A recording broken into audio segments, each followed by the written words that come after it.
परमपिता परमात्मा, सारी सृष्टि के रचनहार, कुल मालिक कबीर परमेश्वर जी अपनी प्यारी आत्माओं को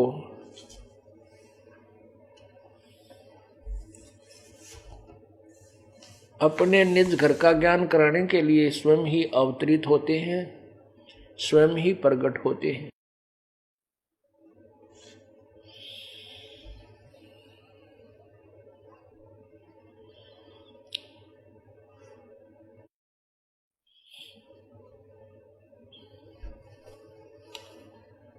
जैसा कि आप सत्संग में सुन रहे हो, जो पुण्यात्मा कल के सत्संग में आए हैं, उन्होंने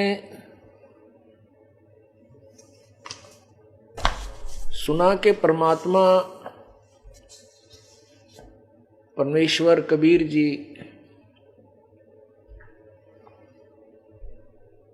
स्वयं ही वो एक तत्वदर्शी संत की भूमिका करते हैं और स्वयं ही एक दास की भूमिका करते हैं। स्वयं ही वो परमात्मा होते हैं और स्वयं ही वो एक अच्छे भक्त की लीला करते हैं। वो एक सुयोग्य शिष्य की लीला भी करते हैं। वो परमात्मा हमारे लिए उदाहरण छोड़कर जाते हैं कि पुण्यात्माओं, आप जैसा कि मैंने 120 वर्ष तक अपना जीवन निर्वाह करके दिखाया, आप ऐसे ही रहना, फिर मैं तुम्हारे संग रहूंगा। परमात्मा को अपने साथ रखने के ये नियम है, ये विधि है।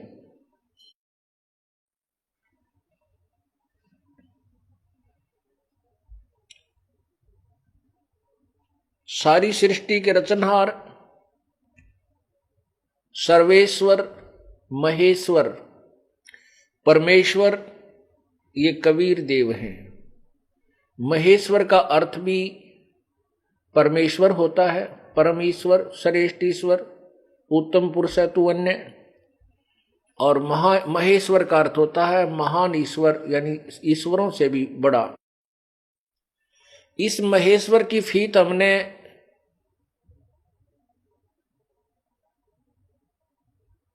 महेश्वर की उपाधि विशेष तौर पे हमने लोकवेद के आधार से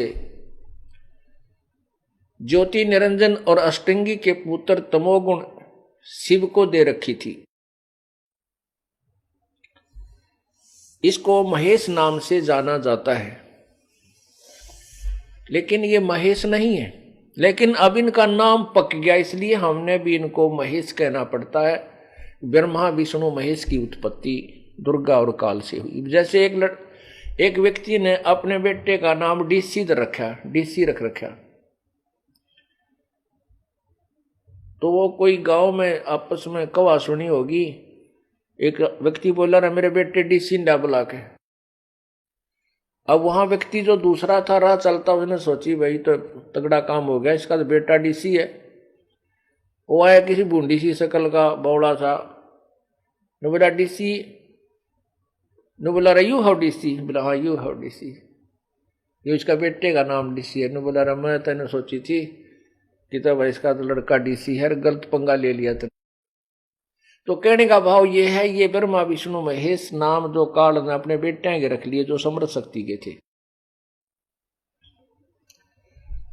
कहने का भाव ये है दास का कि हम तत्व ज्ञान से अपरिचित होने के कारण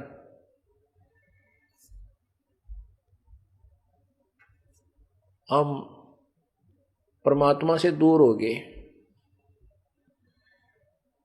तो वो परमात्मा कबीर जी जो है सर्वशक्तिमान होते हुए भी यहां पर किस प्रकार रहे, एक झोपड़ी में और हाथ से कपड़ा बुनकर अपना निर्वाह करते थे। परमात्मा ने इसलिए ये लीला की कि हमने भ्रमित ज्ञान के आधार पर, लोकवेद के आधार पर ऋषियों से, महर्षियों से या अन्य तत्व ज्ञानहीन प्रचारकों से एक ही बात सुन रखी है कि परमात्मा पाने के लिए बहुत ज्यादा संघर्ष करना पड़ता है, स्ट्रगल करना पड़ता है।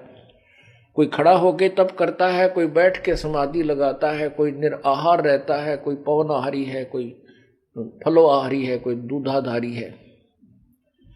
तो हम ये सोचा करते भी भगवान तो ऐसे ही मिलता होगा, पर इस तरह हम तो कर नहीं सकते, इसलिए हम परमात्मा पाने के योग्य नहीं हैं। फिर भी हमारी चाह, हमें ये मालूम था कि भगवान तो वो पाओगे जो जंगलों में बैठे हैं, घर त्याग गए, फिर भी हम भगवान को नहीं भूल सके। फिर भी हम उसकी चाह में कोई न कोई साधना कर ही रहे थे, क्योंकि आत्मा भगवान के साधना के बिना रह नहीं सकती। और ये साधना किस लिए करती है कि मुझे मेरा पिता मिल जाए जिससे मैं बिछुड़ चुकी हूं।